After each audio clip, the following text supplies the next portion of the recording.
ഇത് മാസ് മോട്ടോഴ്സിൽ നിന്നാണ്. Honda unicorn വണ്ടിയുടെ വർക്കിന് കയറ്റിയിട്ടുണ്ട്. ആ നിലവിൽ അതിൻ്റെ പറഞ്ഞിരിക്കുന്ന കംപ്ലൈൻറ്റ് ഒന്ന് നമുക്ക് അതിൻ്റെ ഓയിൽ കത്തിപ്പോണു, പുക കാണിക്കുന്നുണ്ട്, അപ്പോൾ ഓയിൽ ലെവൽ കുറഞ്ഞു പോവുക, അങ്ങനത്തെ ഒരു കംപ്ലൈൻറ്റ് ഉണ്ട്. പിന്നെ അത് കൂടാതെ കൊണ്ട് ഫ്രണ്ട് ഫോർക്കിൻ്റെ സൈഡ് ഓയിൽ ലീക്ക്, അതേപോലെ ജനറൽ സർവീസ്, ടാങ്ക് പെയിൻറ്റിങ്, അങ്ങനെ ഒന്ന് രണ്ട് വർക്കുകൾ പറഞ്ഞാണ് കേട്ടോ. അപ്പോൾ നമ്മൾ പുകയുമായി ബന്ധപ്പെട്ട് അതിൻ്റെ കേസ് വർക്ക് ചെക്ക് ചെയ്യാനായിട്ട് എന്തുകൊണ്ടാണ് അതിൻ്റെ കംപ്ലൈൻറ്റ് എന്ന് അറിയാനായിട്ട് നമ്മൾ അതിൻ്റെ എഞ്ചിൻ ഹെഡിൻ്റെ ഭാഗം നമ്മൾ അയച്ചിട്ടുണ്ട്. അഴിച്ച് ചെക്ക് ചെയ്യുമ്പോൾ അതുമ്പോൾ കാണിച്ചിരിക്കുന്ന കംപ്ലൈൻറ്റ് എന്ന് പറഞ്ഞാൽ മെയിനായിട്ട് നമുക്ക് ആ സിലിണ്ടർ പിസ്റ്റണാണ് അതിൻ്റെ ഡാമേജ് വന്നേക്കാം. ഇതെൻ്റെ പിസ്റ്റൺ യൂണിറ്റാണ്. ഈ പിസ്റ്റൻ്റെ ഈ സൈഡിലൊക്കെ നോക്കുമ്പോൾ തന്നെ ഈ സൈഡിലൊക്കെ അത്യാവശ്യം ചെറിയ സ്ക്രാച്ചസ് കാണുന്നുണ്ട്. ഈ ഭാഗത്തായാലും കുറച്ച് സ്ക്രാച്ചും കാര്യങ്ങളുണ്ട്. അപ്പോൾ നമ്മളത് ഡീറ്റെയിൽ ആയിട്ട് അതിൻ്റെ സിലിണ്ടറിൻ്റെ ഭാഗം ചെക്ക് ചെയ്യുമ്പോൾ കൃത്യമായിട്ട് നമുക്ക് അതിൻ്റെ ഒരു കംപ്ലൈൻറ്റിൻ്റെ രൂപം മനസ്സിലാവും. ആ മാർക്ക് ചെയ്തേക്കുന്ന ഭാഗത്തേക്ക് ശ്രദ്ധിച്ച് നോക്കി കഴിഞ്ഞാൽ അതിൻ്റെ സെൻട്രലായിട്ട് ഒന്ന് രണ്ട് നല്ല രീതിയിൽ ആഴത്തിലുള്ള വരകൾ കാണാം. ശരിക്കും പറഞ്ഞാൽ അത് പിസ്റ്റൺ സിലിണ്ടറിനകത്ത് വന്നേക്കണ സ്ക്രാച്ചാണത്. ശരിക്കും പറഞ്ഞാൽ അത് പിസ്റ്റൺമേ നിലവിലുണ്ട്, അത് അടിയിലും മോൾ ഭാഗത്തുണ്ട്. മുകളിൽ അത്ര കണ്ട് വലുതല്ല, പക്ഷെ എന്നാൽ പോലും അത്യാവശ്യം ഉണ്ട് അതിനകത്ത്. ശ്രദ്ധിച്ച് നോക്കി കഴിഞ്ഞാൽ അറിയാം, 3-4 വരകൾ മുകളിലും കാണുന്നുണ്ട്. താഴെയുള്ള വരകളാണ് നല്ല രീതിയിലുള്ള സ്ക്രാച്ച് നല്ല രീതിയിൽ വന്നേക്കണത്. അപ്പോൾ അതിൻ്റെ പ്രകാരം നമുക്ക് പിസ്റ്റൺ അതിൻ്റെ ഉള്ളിൽ വർക്ക് ചെയ്യുമ്പോൾ നമുക്ക് അതിൻ്റെ ഉള്ളിൽ വന്ന ആ വിടവുകൾ ഗ്യാപ്പൊക്കെ വന്നത് കവർ ചെയ്ത് പോകുന്നത് റിങ്സാണ്. റിങ്സിന് കവർ ചെയ്യാൻ പറ്റുന്നതിലും കൂടുതലാണ് അതിൻ്റെ സ്ക്രാച്ച് വന്നേക്കുന്നത്. അതുകൊണ്ടാണ് അതിൻ്റെ ഉള്ളിൽ കൂടെ ഓയിൽ ഫേസിലേക്ക് കയറി വരികയും ഈ ഫയറിങ് നടക്കുന്ന ഭാഗത്ത് വെച്ച് ഓയിൽ കത്തുകയും ചെയ്യണത്. അപ്പോൾ അങ്ങനെ മൈന്യൂട്ടായിട്ട് ഓയിൽ കത്തി പുകയായിട്ട് പോയിക്കൊണ്ടിരിക്കുകയാണ്. അങ്ങനെ ഓയിൽ ലെവൽ കുറഞ്ഞും പോകുന്നുണ്ട്. അപ്പോൾ അതിൻ്റെ പ്രോബ്ലം എന്ന് വെച്ചാൽ അതിൻ്റെ ഗ്യാസ് ലീക്കേജ് വരുന്ന സമയത്ത് ഓൾറെഡി അതിൻ്റെ ഉള്ളിലേക്ക് എഞ്ചിൻ്റെ ഭാഗത്തേക്ക് ഗ്യാസ് അങ്ങനെ ഇതിൻ്റെ ഫയറിങ് നടക്കുന്ന ഭാഗത്തുള്ള ഗ്യാസ് ഉള്ളിലേക്ക് ബേൺ ചെയ്യണ ഗ്യാസ് ഉള്ളിലേക്കും പോകും കുറേയൊക്കെ. അത് ഓയിലിനകത്ത് മിക്സ് ആവും. ആ ഓയിൽ ചെല്ലുമ്പോൾ എല്ലാ ഭാഗവും ഇതേപോലെ കറുത്ത രീതിയിലേക്ക് ആയിപ്പോകും. കാരണം അതിൻ്റെ ഓയിലിനകത്തേക്ക് ആ കാർബൺ മിക്സ് ആകുമ്പോൾ വന്ന പ്രോബ്ലമാണ്. ആ ഓയിൽ സർക്കുലേറ്റ് ചെയ്ത് ഏതൊക്കെ ഭാഗത്ത് പോകണോ ആ ഭാഗമൊക്കെ ഇതേപോലെ തന്നെ കാർബൺ ഡെപ്പോസിറ്റ് നല്ല രീതിയിലുണ്ടാവും. അപ്പോൾ നിലവിൽ നമുക്ക് പുകയുടെ പ്രശ്നവുമായി ബന്ധപ്പെട്ട് നമുക്ക് ചെയ്യേണ്ടതെന്ന് പറഞ്ഞാൽ ഈ സിലിണ്ടർ പിസ്റ്റൺ അത് കിറ്റേപ്പാടി കിട്ടും, നമുക്ക് അതങ്ങനെ തന്നെ മാറ്റിയിടാമെന്നുള്ളതാണ്. അത് ജെനുവിൻ പാർട്സ് കമ്പനി പാർട്സ് ഹോണ്ടയുടെ മേടിച്ച് മാറ്റി കയറ്റി കഴിഞ്ഞാൽ പ്രോബ്ലം അവിടെ സോൾവ് ആയിപ്പോകും. പിന്നെ അത് കൂടാതെ നമുക്ക് 1-2 ഡാമേജുകൾ വരുന്നത് എനിക്ക് തോന്നുന്നു ഓയിൽ ലെവൽ കുറഞ്ഞിട്ട് വണ്ടി ഓടിയിട്ടുണ്ടെന്നുള്ളതാണ് നമുക്ക് അതിനൊന്നും മനസ്സിലാവുക. നിലവിൽ യൂണിക്കോൺ വണ്ടികളിലൊക്കെ അതായത് എഞ്ചിൻ്റെ ഭാഗം ഹെഡിൻ്റെ ഭാഗം ഫയറിംഗ് ഭാഗം മുകളിലേക്ക് നിൽക്കുന്ന എഞ്ചിൻ ഭാഗങ്ങളിൽ ഉള്ള വണ്ടികളിൽ പൊതുവേ കണ്ടുവരുന്ന 1-2 കംപ്ലൈൻറ്റുകളാണ് അതിൻ്റെ വാൽവിൻ്റെ ഗൈഡ് പെട്ടെന്ന് ഡാമേജിലേക്ക് വരാം. അത് ഈ മോഡൽ എഞ്ചിനുള്ള വണ്ടികളിലാണ് കൂടുതൽ കാണുക. അപ്പോൾ ശരിക്കും പറഞ്ഞാൽ അതിൻ്റെ ഈ എക്സോസ്റ്റ് വാൽവിൻ്റെ ഗൈഡെന്ന് ഉദ്ദേശിക്കുന്നത് അതിൻ്റെ ഉള്ളിൽ ആ വർക്ക് ചെയ്യുന്ന ഹോൾ പോലുള്ള ഭാഗത്തേക്ക് ശ്രദ്ധിച്ചാൽ മനസ്സിലാവും. അവിടെ ലീക്കേജ് ആയിട്ട് അവിടെ തന്നെ ഓയിൽ വന്നിരിക്കുന്നുണ്ട്. അത് നിലവിൽ തന്നെയുള്ള അത്യാവശ്യം അവിടെ പ്ലേയും കാണിക്കുന്നുണ്ട്. അപ്പോൾ നമുക്ക് ഈ 2 വാൽവ് മാറ്റിയിട്ട് വേണം ആ ഗൈഡും ചേഞ്ച് ചെയ്യാം. ഈ എക്സോസ്റ്റ് ഗൈഡ് എന്തെങ്കിലും മാറണം. ഇൻലെറ്റിൻ്റെ അത്ര പ്രോബ്ലം കാണിക്കണില്ല. എക്സോസ്റ്റിൻ്റെ എന്തെങ്കിലും മാറ്റിയിട്ട് വേണം നമുക്ക് റീസെറ്റ് ചെയ്യാനായിട്ട്. അപ്പോൾ വാൽവ് കൂട്ടത്തിൽക്കൂടെ മാറ്റുന്നുണ്ട്, അതിൻ്റെ ഗൈഡും ചേഞ്ച് ചെയ്യുന്നുണ്ട്.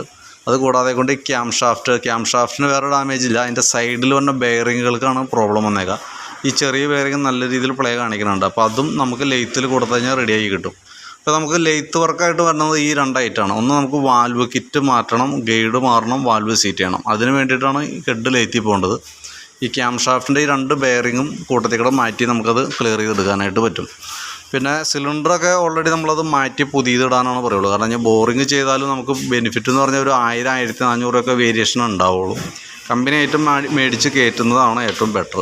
നമ്മളതിനാണ് ബോറിങ്ങിനെ നമ്മൾ അത്രയും അങ്ങോട്ട് പ്രോത്സാഹിപ്പിക്കുന്നത്. കാരണം എന്തോ പ്രോബ്ലം എന്ന് വെച്ചാൽ പെട്ടെന്ന് കംപ്ലൈൻറ്റ് വരാനായിട്ടുള്ളൊരു സാധ്യതയുണ്ട്. കാരണം തൽക്കാലം ഉപയോഗിക്കാം, പുകയുടെ പ്രോബ്ലം ഒന്നും ഇല്ലാതെ തൽക്കാലം യൂസ് ചെയ്യാൻ പറ്റുമെങ്കിൽ കൂടി നമുക്കൊരു പുതിയ സിലിണ്ടർ കിറ്റ് ഇടുന്ന ആ ഒരു മെച്ചം കിട്ടുമെന്ന് ചോദിച്ചാൽ 100% കിട്ടില്ല എന്ന് വേണം നമുക്ക് അതിനകത്ത് പറയാൻ. അപ്പോൾ അതുകൊണ്ട് തന്നെ നമ്മൾ സിലിണ്ടർ മാറ്റുന്ന ഒരു എസ്റ്റിമേറ്റും ഡീറ്റെയിൽസാണ് പറയണേ. പിന്നെ എമൗണ്ട് കുറയ്ക്കുക എന്നുള്ള ഉദ്ദേശത്തോട് കൂടിയിട്ടാണെങ്കിൽ നമുക്ക് ബോറ് ചെയ്യാം. പക്ഷേ എന്നാൽ പോലും നമുക്കതൊരു നല്ല ഗുണത്തിലേക്ക് നമുക്ക് വരണം എന്നില്ല കേട്ടോ. അപ്പോൾ ഞാൻ ആ രീതിയിലുള്ളൊരു എസ്റ്റിമേറ്റാണ് നമ്മളിപ്പോൾ പ്രിപ്പയർ ചെയ്യണത് കേട്ടോ. പിന്നെ അത് കൂടാതെ കൊണ്ട് നമുക്ക് അതിൻ്റെ എഞ്ചിൻ്റെ ഉള്ളിൽ വന്ന ക്യാം ചെയിൻ, ടൈമിംഗ് ചെയിൻ എന്ന് പറയും, അതും കൂടി കൂട്ടത്തേക്ക് നമ്മൾ അഴിച്ചു മാറ്റി വിടുന്നുണ്ട്. കാരണം ഞാൻ അത്യാവശ്യം അതിന് പ്ലേ കാണിച്ചിട്ടുണ്ട്. അപ്പോൾ എന്തായാലും നമ്മൾ എഞ്ചിൻ ഹെഡിൻ്റെ ഭാഗം കൂടെ അഴിക്കുക, നമുക്ക് ഈ കവറിങ് കൂടി അഴിച്ച് കഴിഞ്ഞാൽ അത് ചേഞ്ച് ചെയ്യാം. കാരണം അത്യാവശ്യം പഴക്കത്തിലേക്കുമായിട്ടുണ്ട്. അതിൻ്റെ ക്യാം ചെയിൻ്റെ ടെൻഷനറിന് അഡ്ജസ്റ്റ് ചെയ്യാവുന്നതിനേക്കാളും ഒരല്പം കൂടിയും ലൂസ് കാണിച്ച് തുടങ്ങിയിട്ടുണ്ട്. അപ്പോൾ നമ്മൾ പിന്നീട് അല്ലെങ്കിൽ അതിന് വേണ്ടിയിട്ട് നമ്മളിത് അഴിച്ച് മാറ്റാനായിട്ട് നിൽക്കേണ്ടതായിട്ട് വരും.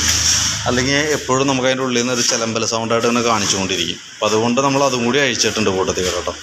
പിന്നെ അത് കൂടാതെ ഈ കാർബേറ്ററിൻ്റെ ഭാഗം നമ്മൾ അഴിച്ച് ചെക്ക് ചെയ്യുമ്പോൾ കാർബേറ്ററിൻ്റെ ഉള്ളിൽ അത്യാവശ്യം നല്ല രീതിയിൽ തേയ്മാനം വന്നിട്ടുണ്ട്. ഈ ഭാഗം ശ്രദ്ധിച്ച് കഴിഞ്ഞാൽ നമുക്ക് മനസ്സിലാവും അതിൻ്റെ ഉള്ളിൽ നല്ല രീതിയിൽ തേയ്മാനം വന്നിട്ടുണ്ട്. കാർബേറ്ററിനും തേയ്മാനമുണ്ട്, അതേപോലെ തന്നെ വാക്യൂം പിസ്റ്റണിനും തേയ്മാനമുണ്ട്. നമുക്ക് ഈ മോഡൽ വണ്ടിയുടെ വാക്യൂം പിസ്റ്റൺ ഉപയോഗിച്ചിട്ടാണ് അത് കാർബേറ്റർ വർക്ക് ചെയ്യണത്.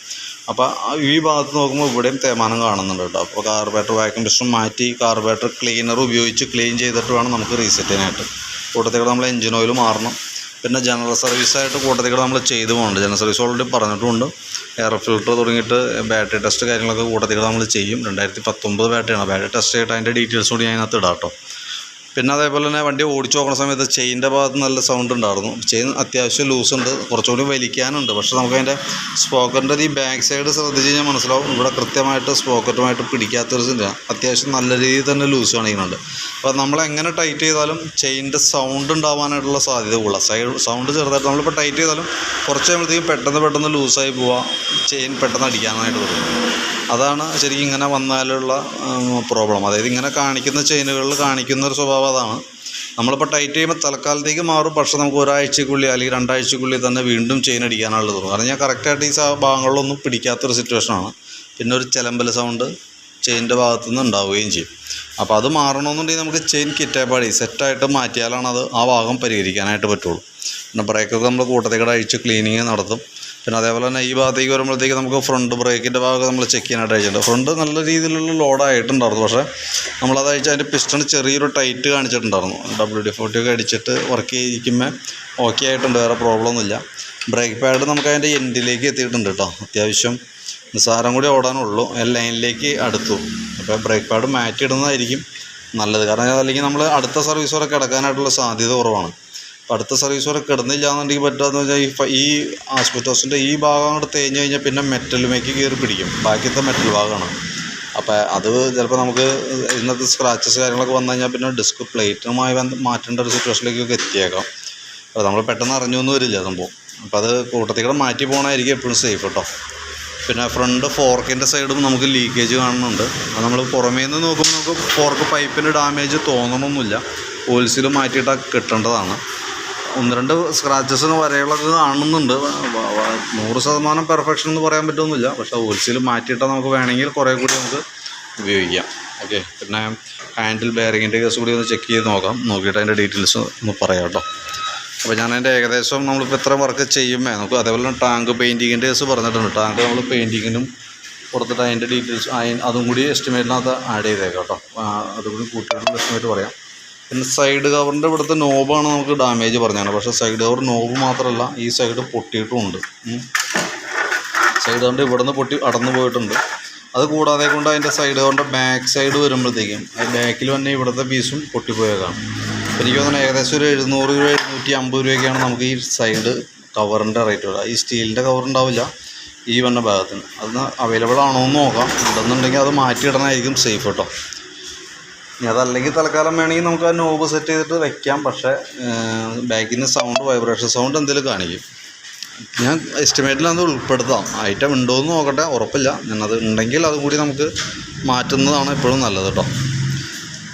അതൊക്കെയാണ് മെയിനായിട്ട് ഇതുമായി ബന്ധപ്പെട്ട് വന്നാണ് വർക്കുകൾ. അപ്പോൾ ഞാൻ അതിൻ്റെ ബാറ്ററി ടെസ്റ്റ് ചെയ്തിട്ട് അതിൻ്റെ ഡീറ്റെയിൽസും കൂടി ഈ വീഡിയോയിൽ തന്നെ നമുക്ക് ആഡ് ചെയ്തിട്ട് അതിൻ്റെ കണ്ടീഷൻ കൂടി പറയാം കേട്ടോ. നമുക്ക് അതുമായി ഇരിക്കേണ്ട ബാറ്ററി എന്ന് പറയുമ്പോൾ 2019 മോഡലാണ്, ആമറോണിൻ്റെ ബാറ്ററിയാണ്. 12 വോൾട്ടും 7 ആമ്പിയറുള്ള ബാറ്ററിയാണ്. അപ്പോൾ അതിൻ്റെ ടെസ്റ്റ് റിപ്പോർട്ടും കൂടി ഞാൻ ഇതിനകത്തേക്ക് ആഡ് ചെയ്യാം. അതേപോലെ തന്നെ അത് കഴിഞ്ഞതിന് ശേഷം ഞാൻ അതിന് നോക്കിയിട്ട് അതിൻ്റെ ഒരു എസ്റ്റിമേറ്റും കൂടി ഇടാം. എസ്റ്റിമേറ്റ് ഇട്ടിട്ട് വാട്സാപ്പിലേക്ക് വീഡിയോയും അതിൻ്റെ ബാക്കിത്തെ ഡീറ്റെയിൽസും കൂടി അയച്ചു തരാം. അപ്പോൾ നോക്കിയിട്ടൊന്ന് റിപ്ലൈ ഇട്ടാൽ മതി. കേബിളുകൾ ചെക്ക് ചെയ്യണ ദിവസം പറഞ്ഞിട്ടുണ്ട്. കേബിളുകൾ നമുക്ക് 1-2 കേബിൾ ഡാമേജ് ഉണ്ട്. കാരണം അത് ഈ ക്ലച്ചിൻ്റെ കേബിളൊക്കെ ഡാമേജാണ്. ഇപ്പോൾ നമ്മളിപ്പോൾ ആക്സിലേറ്റർ നമുക്ക് അത്ര പ്രശ്നം തോന്നണില്ല. ഞാൻ ജസ്റ്റ് ഇപ്പോൾ ക്ലീൻ ചെയ്തതിന് ശേഷം നമുക്കൊന്ന് ഡീറ്റെയിൽ ആയിട്ട് ചെക്ക് ചെയ്യാം. പിന്നെ ഈ ചോക്കിൻ്റെ കേബിൾ ചെറിയൊരു ടൈറ്റ് കാണിക്കുന്നുണ്ട്. അപ്പോൾ അതൊക്കെ ഞാൻ കൂട്ടത്തിൽ കൂടെ തന്നെ ആഡ് ചെയ്തിട്ട് അതുകൂടി ഉൾപ്പെടുത്തിയിട്ടുള്ള എസ്റ്റിമേറ്റ് പറയാം കേട്ടോ. അപ്പോൾ എന്നിട്ട് നോക്കിയിട്ടൊന്ന് റിപ്ലൈ ഇട്ടാൽ മതി. അതനുസരിച്ച് നമുക്ക് വർക്ക് കംപ്ലീറ്റ് ചെയ്യും.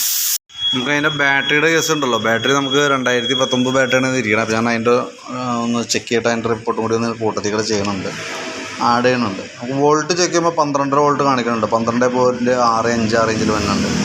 ബാറ്ററി നമ്മൾ ടെസ്റ്റിലേക്ക് കൊടുക്കുന്ന സമയത്ത് ബാറ്ററി ഡാമേജ് ആയിട്ടാണ് കാണിക്കുക, പോയ ബാറ്ററി ആയിട്ടാണ് കാണിക്കുന്നത് കേട്ടോ.